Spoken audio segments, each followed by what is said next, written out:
네, 국회가 5년 만에 삼성생명법이라고 불리는 보험업법 개정안 논의에 착수했습니다. 어제 정무위 법안심사 소위에 상정됐는데요. 이 법안 발의한 박용진 더불어민주당 의원 나오셨습니다. 안녕하세요. 네, 안녕하세요. 예, 오랜만에 뵙습니다. 예, 삼성생명법은 몇 번 설명을 해드려도 어떤 법인지 잘 모르시는 분들이 많을 것 같아요. 이 보험업법 개정안. 예. 어떤 법이죠, 이게? 보험업, 은행, 증권 다 이게 금융업은 남의 돈, 고객 돈을 가져다가 그렇죠. 대출해 주거나 투자해서 돈을 버는 남의 그렇죠. 돈으로 장사하는 그런 업이라서 규제도 많고요. 또 그것에 대한 감시도 많죠. 그게 당연한 일 아니겠습니까? 예. 보험업에도 여러 가지 그런 규제가 있는데 보험업 고객들의 돈을 가지고요. 보험회사가 계열사 특수관계인들의 관련된 주식에 투자하는 거 일정한 제한을 뒀어요. 예. 그래서 총자산의 3% 이내로만 투자할 수 있도록 되어 있는데 예. 삼성전자는 삼성생명의 이제 계열사 아니겠습니까? 그렇죠. 예. 그런데 삼성생명이 삼성전자의 주식을 예. 약 한 8.2% 정도를 가지고 있어요. 그렇죠. 엄청나죠. 그러니까 예. 국민연금 다음으로 많은데 예. 그 돈이 다 이제 고객 돈인데 그거를 지금 현행 시가로 보면 예. 3%를 훨씬 오버하는 비율이죠. 지금 시가총액이 한 400조로 따지면 네. 48에 32조 원 정도 되는 거죠. 그중에 그러니까 이제 3% 정도를 빼고 예. 하면은 한 20몇 조 정도가 그렇죠. 오버되어 있는 상태. 삼성생명의 시가총액을 훨씬 더 상회하는 액수가 돼버립니다. 근데 예. 왜 그 법은 시퍼렇게 살아있는데 이런 일이 벌어지느냐. 삼성으로서는 삼성생명을 통해서 삼성전자를 우회 지배하려고 하는 이재용 회장 일가들의 이익을 위해서 복무하는데 답답한 건 삼성생명이 그 돈을 사실은 투자를 해서 엄청나게 잘 투자한 거 아니겠어요? 그렇죠. 평균 1,070원 정도 하던 때에 투자해서 1,070원에 투자를 했어요. 네, 지금은 6만 몇천 원. 그렇죠. 이렇게 크게 했으니까. 그동안에 계속 이제 배당도 받고. 예, 이거를 엄청난 거죠. 원래는 그 고객들한테 다시 유배당 계약자들과 삼성생명 주주들에게 돌아갈 수 있도록 수익을 실현해야 되는데 그렇게 하지 않고 그냥 쥐고만 있는 거예요. 의결권을 행사하기 위해서. 근데 그거를 장부가로 그때 취득한 원가로 지금 가지고 있다는 거잖아요. 그렇죠. 이게 문제죠. 그러니까 예. 모든 그 글로벌 스탠더드 회계 기준은 이제 시가로 해라. 왜냐하면 그렇죠. 그 위험 정도로 측정하려면 이게 현재 얼마나 돈의 규모가 얼마나 되는지 시가로 평가해야 되는데 이미 상장돼 있고 그 시장 가격이 나와 있으니까. 2022년에 시가로 평가하는 게 아니라 1988년 덕선이가 뛰어다니던 1988 그 시점에 삼성생명이 삼성전자 주식을 사던 1,000원대 가격으로 평가를 하니까 지금 이 위험도를 측정하려고 하는 보험업법의 취지를 완전히 위반하고 있는 거죠. 이재용 회장만을 위해서. 근데 이제 그렇게 하면 삼성생명은 그렇게 삼성전자 지분을 계속 쥐고 있을 수 있다는 이점이 있고. 그렇죠. 그럼으로써 삼성전자의 지배권은 이재용 일가에게 계속 이렇게 보존돼 올 수 있었던 거 아닙니까? 이 보험업법 때문에. 그렇습니다. 그런데 이 조항을 바꾸면 국민들에게는 뭐가 좋습니까?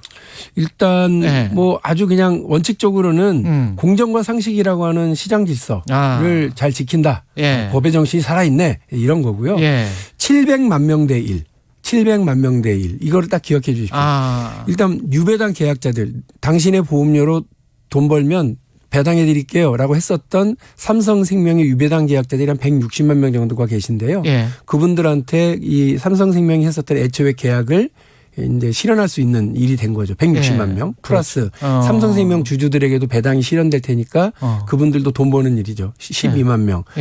삼성전자 주주가 한 500만 명이 있는데 이분들은 그렇죠. 왜 돈을 버냐. 이분들 같은 경우는 실제로 삼성생명의 보유한 주식이 시장으로 나오는 게 엄청난 규모예요. 그렇죠. 근데 이거를 단시간에 바로 팔라는 건 아니고요. 제 법에는 최장 7년까지 시간을 둬서 천천히 팔려는 거네요. 왜냐하면 시장이 충격 주지 않도록. 그런데 그렇게 되면 이걸 받아줄 수 있는 회사는 한정돼 있지. 삼성전자 정도가 이걸 받아서 소화할 수 있는데 그 자사주로 취득할 수 있도록 이 길을 열어줄 생각도 있거든요. 아, 자사주로 취득할 수 있도록 길을 열어. 그러면 예전에 애플이 자사주 취득해서 애플 주주들한테 엄청나게 이익을 환원시켰던 것처럼 지금 현재 삼성전자 그 수백만 주주한테도 좋은 거 아니냐 그렇습니다. 이런 말씀이네. 그래서 누이 좋고 매부 좋고 삼성전자 주주, 삼성생명 주주, 삼성생명의 유배당 계약자들 이 세 분들이 한 700만 명 넘으니까 이 700만 명의 국민들한테는 돈 벌어주는 입법이고요. 다만 이재용 회장만 조금 시큰둥한 반응을 보이고 있는 건 자기 지배력이 좀 약화되는 것 아니냐 이렇게 생각하시는데 저는 뭐 본인도 잘 아실 거라고 봐요. 시장 일각의 우려 이렇게 해서 그 팔면 이게 물론 이제 삼성생명이 자기가 가지고 있는 지분이니까 장외에서 팔거나 뭐 여러 가지 방법이 있겠죠.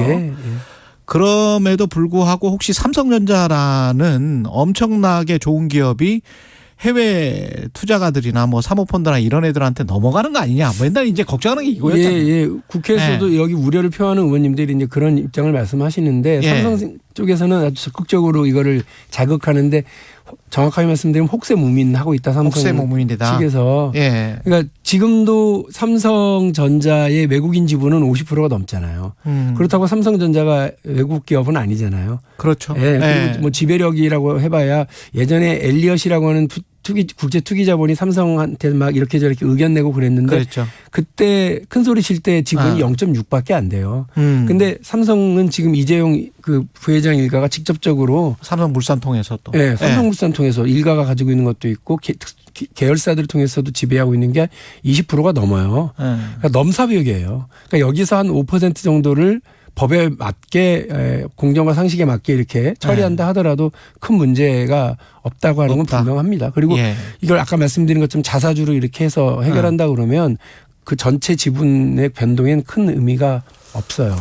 금융투자세 관련해 가지고 그 금융투자 소득세는 이거는 어떻게 해결될 것 같습니까? 아직은 좀 팽팽한데 한 40일 정도의 협상 시간이 좀 남아 있기는 하거든요. 그런데 저 기본적으로는 그 해외에도 이런 금투세 형식의 자본소득세가 있잖아요. 있죠. 그래서 있죠. 저는 2년 전에 합의한 이 과세 방침과 방향은 맞다고 생각을 합니다. 그래서 그런데 이제 그걸 2년 동안 아무런 준비를 하지 않은 채로 그 이제 와서 이거 좀 유예 또 합시다라고 얘기하는 그 금융 당국과 정부의 태도에 좀 뭐 일단 비판의 첫 번째 지점이 있다고 좀 보고요.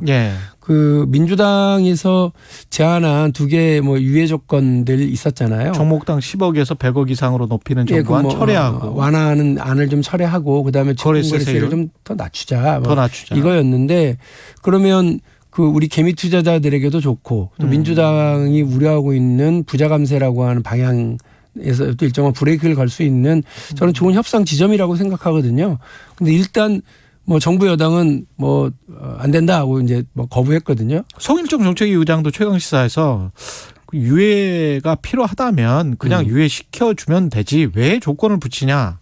이런 이야기예요. 아니 이제 이미 정부가 2년 전에 하기로 했으면 하면 되지 왜 그거를 또 유예시키려고 하냐 이렇게 하면 서로 답이 없는 얘기를 하는 거잖아요. 그러니까 그런 거네. 성일정 정책위원장이 정부 측 입장만 하실 게 아니라 정치인으로서 여당의 책임자로서 좀 이렇게 적절한 어떤 방안들을 좀 찾는 역할을 하시는 게 맞다고 좀 보고요. 뭐 차협 지점을 못 찾을 것 같지는 않아요. 근데 어쨌든 말씀드린 것처럼 2년 전에 그 법이 만들어졌는데 그걸 2년간 유예하는 과정에 아무런 준비도 하지 않은 채로 뭐 삼성하고 비슷해요. 정부 당국도 배째라 이런 식으로 그 어쩔 건데 니네가 뭐 이런 방식으로 하실 게 아니에요. 지금부터라도 유예를 위한 어떤 전제 조건들을 다시 한번 확인하고 해야 된다고 저는 봅니다. 그래서 뭐 민주당의 제안을 좀 긍정적으로 검토하시기를 촉구합니다. 그 대통령실이 장경태 의원을 형사고발했습니다. 허위사실 유포로 이거는 어떻게 보십니까? 아니 저는 이 도어 스태핑 사태 그거랑 또 연관된 이 장경태 최고위원 이제 고발 사태 이거를 딱 보면서 그런 말이 생각났어요. 그러니까 원래 그 명약은 입에 쓰고 충언은 귀에 거슬린다 이거 아니에요? 그러니까 듣기 싫을 거예요. 그런데 이런 식으로 나한테 비판적이거나 혹은 듣기 싫은 얘기를 하는 세력, 야당, 그다음에 언론을 이런 식으로 대하겠다는 건 그야말로 이제 제멋대로 해보겠다고 하는 신호탄이라고 봅니다. 6개월 동안 엉망진창으로 나라를 이끌어서 국민들 피곤하게 하셨으면 그 6개월 이후에는 좀 달라진 태도로 보여야 되는데 6개월 해보니까 이제 내가 제멋대로 해도 되겠구나라는 그 어떤 입장을 막 정확하게 한 거 아니냐, 명확하게. 저는 되게 위험한 일이라고 보고요. 이건 오히려 좀 태도 변화를 이제 가져와야 될 시점에 이런 식으로 국정 운영의 어떤 모습을 자세를 오만하고 옹졸하게 보이는 건 심각한 문제라고 봅니다. 헌법 차원에서 보면 크게 보면 이제 표현의 자유와 관련돼 있는 것들이기 때문에 장경태 의원도 허위사실 유포 형사상 뭐 고발을 하는 거는 그렇고 그 비슷하고 그다음에 이제 MBC 전용기 탑승 배제 그 이후에 이제 비서관과 MBC 기자와의 설전 그리고 MBC를 출입 기자단에서 어떻게 좀 해봐라라고 이제 대통령실에서 이렇게 그 조치를 권유한 것들 뭐 이런 것들은 이게 뭐 기자협회나 이쪽에서는 다 이제 언론 탄압이다라고 규정을 하고 있는데 의원님은 어떻게 생각하세요? 저도 공감해요. 그러니까 언론 탄압이다. 그 청와대 출입하는 기자단의 역할이 여러 가지가 있겠지만 예. 그 최고 권력을 최고자 견제하는 역할을 해줘야 되거든요. 그리고 비판하고 질문하고 그 질문을 이른바 뭐 우리 고유의 표현대로면 쓰레빠 질문을 쓰레빠를 신고 했다는 걸 갖고 11일 거는 이런 권력이 어디 있어요. 그리고 팔짱 끼고 질문했다고 하는 것도 이거를 이게 표현을 난동 이렇게 했대요. 난동. 예, 예, 난동이라고 표현을 하고 예. 품위라고 표현을 했던데 그 저는 이런 식의 시선, 이런 식의 인식 정말 심각한 문제가 있다고 봅니다. 그리고 특히나 야당의 최고위원이 저기 사실관계가 틀렸더라도 예. 지적하고 싶었던 것은 이런 식으로 어떤 외교 활동을 하거나 혹은 이미지를 만들어가서는 안 된다라고 하는 지적하고 싶었던 바가 있었던 거 아니겠습니까? 가난의 대상화. 예. 근데 이 부분에 대해서 곧바로 그냥 이렇게 그 고발 조치하고 막 그 압박하고 하는 방식으로 하는 걸 보면 하여간에 뭐 이 정부가 경제도 못하고 안보도 못하는데 수사만 잘한다. 그런 거 아니에요? 이 정부가 보여주고 있는 이런 식의 태도 정치는 실종되고 수사와 압박 그리고 뭐 탄압과 배제, 낙인 찍는 거 이런 것으로 가서 대한민국의 현재 위기 해결해 나갈 수 있겠냐. 뭐 우리가 잠깐 앞서서 경제 얘기했습니다만, 예. 그 이른바 뭐 레고랜드 사태, 예. 그리고 이른바 흥국생명 신종자본집권 사태 이게 화들짝 놀라는 일들이었거든요. 전부 다. 그럼요. 그러니까 막 그 채권 시장도 막 난리가 나고 이러다 큰일 나는 거 아니야라고 예. 하는 공포감이 확 지금까지도 그 여진이 계속되고 있고 앞으로도 거의 퍼펙트 스톰이라고 불릴 만한 경제 위기가 눈앞에 찰랑찰랑 와 있는데 예. 이런 위기들에 대해서 대처 제대로 했느냐. 심지어는 레고랜드 사태와 흥국생명 사태는 그 알고도 눈 뜨고 당한 상황이거든요. 그래서 예. 저는 이거 눈을 뻔히 뜨고도 꿀을 먹는 상황인데 이 정부가 가지고 있는 이런 그 무능함과 위기에 대한 대처 능력이 부족함 이런 것들을 그 걱정하고 있는 판에 게다가 지금 국민들을 더 불안하게 만드는 언론 탄압, 야당 탄압 계속 가속화하는 건 적절치 않다고 봅니다. 시간이 한 5분밖에 안 남아서 이재명 당대표의 사법 리스크 관련해서는 제가 이런 식으로 한번 질문을 드려볼게요. 이상민 행안부 장관의 법적 책임과 관련해서는 이제 지금 설왕설래를 하고 있는데 네. 정치적 책임이 있다라는 거는 대부분 다 동의를 하는 것 같아요. 네. 국민 일반적으로 봤을 때도. 그런데 이재명 당대표 같은 경우도 법적 책임과 관련해서는 지금 뭐 법정에서 가려야 될 상황이고 정치적 책임과 관련해서는 지금 민주당 일각에서도 이게 책임져야 될 부분이 점점 나타나고 있는 것 아닌가? 책임져야 될 시점이 아닌가? 뭐 이렇게 지금 주장하고 있는 것 같은데 어떻게 보십니까, 의원님은? 이재명 대표가 뭐 적절한 방식에 대해서 고민하고 있지 않을까? 뭐 이런 생각이 들어요. 적절한 방식에 대해서 고민하고 있을 것이다. 아니 그럼요. 그러니까 왜냐하면 뭐 자타공인 측근들이 어쨌든 지금 기소가 된 상태이거나 구속이 되어 있는 상태라고 하는 건 여러 가지로 기분이 나쁠 수도 있겠지만 그 부분에 대한 무언가 본인의 입장이 무엇인지를 밝힐 필요는 있죠. 일단 뭐 그 정치적 동지가 또 뭐 그 구속이 됐고 탄압을 받고 있고 이건 야당 탄압이고 나에 대한 탄압이다 이렇게 인식을 하고 있는 걸로 알고 있습니다만 SNS에 그렇게 썼죠. 예. 그럼에도 불구하고 이 부분에 대한 그 어떤 뭐 본인의 입장, 그러니까 이제 좀 정치적인 책임 이런 부분에 대해서는 고민하고 있지 않을까 싶고요. 유감 표명이나 사과나 뭐 이런 게 필요하다라고 보십니까? 저는 뭐 일종의 그런 저는 뭐 단호하게 맞설 거 맞선다 하더라도 예. 그런 정도의 정치적 책임에 대한 언급은 필요하지 않을까 싶습니다.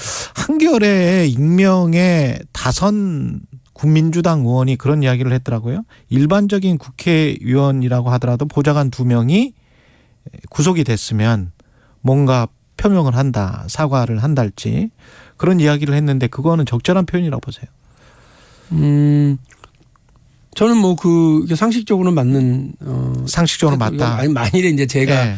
제 주변에 정치적인 동지라든지 뭐 지인들이 혹은 그 정치적 보좌관들이 그런 상황에 처하게 되면 해명할 건 해명하고 맞설 건 맞서더라도 예. 이런 일들이 벌어진 것에 대한 포괄적인 책임에 대해서는 필요하다고 생각하고요. 무엇보다도 저하고 아마 대통령 선거 후보 경선 때 제가 그 두 가지를 지적을 한 적이 있었거든요. 예. 이른바 대장동 사태에 대해서 이재명 후보에 대한 책임을 직접적으로 묻고 그 뇌물을 받았다거나 이렇게 생각하지 않는다. 그러나 이 대장동 사업의 최종 결재권자로서의 포괄적인 정책적인 책임 그리고 뭐 아는 지인들 혹은 그 부하 직원들이 연루되어 있었다라고 하는 인사권자로서의 책임 예. 이 부분에 대해서는 어떻게 생각하냐 그랬더니 나중에 그 부분에 대해서 유감스럽게 생각하고 일정한 본인의 책임에 대해서 인정을 했었던 적이 있거든요. 토론 그때도. 때. 예. 그래서 저는 오히려 그때 그 태도가 그 당시 대장동 사태가 이재명 후보의 대선 후보로 결정되는 과정에 큰 피해를 입히지 않았던 부담이 되지 않았던 결정적인 상황이었다고 봐요. 그래서 본인은 대장동 사태에 연루된 바는 없지만 그 최종 사업 결재권자로서의 책임 그리고 인사권자로서의 책임 부분에 대해서는 유감스럽게 생각한다고 하는 입장을 밝혔기 때문에 네. 더 이상 다른 후보들도 거기에 대해서 추궁하거나 공격하기가 어려웠거든요. 그렇군요. 네. 당헌 80조 관련해서는 지금 정진상, 김영 네. 현직입니까? 아니면은 어떻게 되는 거예요? 당헌 80조는 기소가 된 상황에게만 해당이 되니까 김용 부원장 아직 사퇴했다는 얘기를 제가 듣지는 못해서 김용 부원장에게만 적용이 됩니다. 앞으로 이제 정진상 실장이나 다른 분들이 혹시 당직자나 국회의원이 뭐 이런 뇌물 사건 등으로 기소가 되면 해당 사항은 있을 수 있죠. 예. 마지막으로 한 가지만 더. 김혜영 전 의원은 막힌 것들을 비워내고 새롭게 채워야 한다. 솥이 뒤집어졌다. 퇴진 요구 같은데요. 이재명 당대표에 대한. 저는 아직 그 시점이 아니라고 생각합니다. 왜냐하면 그 시점은 아니다. 지금 뭐 서울중앙지검이 이제 먼지 털듯이 열심히 수사를 하고 있는데 아직 직접적인 그 이재명 대표와의 연루를 찾아내지 못했다고 하면 뭐 그렇게까지 얘기할 게 뭐가 있냐 하는 생각이고요. 지금은 제가 당을 사랑하기 때문에 이 말씀을 드리는 거예요. 그러니까 당의 이런 정치적인 위기, 사법적인 위기가 밀어닥치지 않도록 80조를 적용하거나 아니면 당 일각에서 특히나 이재명 대표의 측근 중에 한 분이 정성호 의원이 말씀하신 것처럼 자진 사퇴 등을 하는 게 이런 문제를 해결하는데 어떤 선제적 조치가 될 수 있다고 생각하고요. 그래서 김용 부원장에 대한 어떤 자진 사퇴 등으로 괜한 80조 적용 문제가 논란이 되지 않도록 하고 당이 어떤 사법적 리스크에 끌려 들어가지 않도록 하는 선제적이고 현명한 조치가 있어야 된다라고 생각을 합니다. 동시에 검찰 좀 너무하죠. 50억 클럽 대장동에 있었던 50억 클럽은 오리무중이고요. 도이치모터스 사건에서의 그 김건희 여사의 연루에 대해서는 1년 내내 꽁고 먹은 소식이란 말이에요. 이렇게 수사하는 거 아니죠. 이 이른바 대장동 사건에 대해서 뭐 지방 권력과 지역 뭐 토착 비리 세력이 연루된 뭐 그런 사건이라고 얘기하잖아요. 그런 사건 대한민국에 많아요. 그런 사건을 서울중앙지검이 끌고 올라와 가지고 1부, 3부가 다 다 동원돼 가지고 반부패 1, 2, 3부가 다 해가지고는 네. 이런 경우는 없어요. 50억 클럽도 제대로 수사하시고 김건희 도이치모터스 사건 연루 지점도 정확하게 파악하시기 바랍니다. 여기까지 더불어민주당 박용진 의원이었습니다. 고맙습니다. 네, 감사합니다. 여러분은 지금 KBS 1라디오 최경영의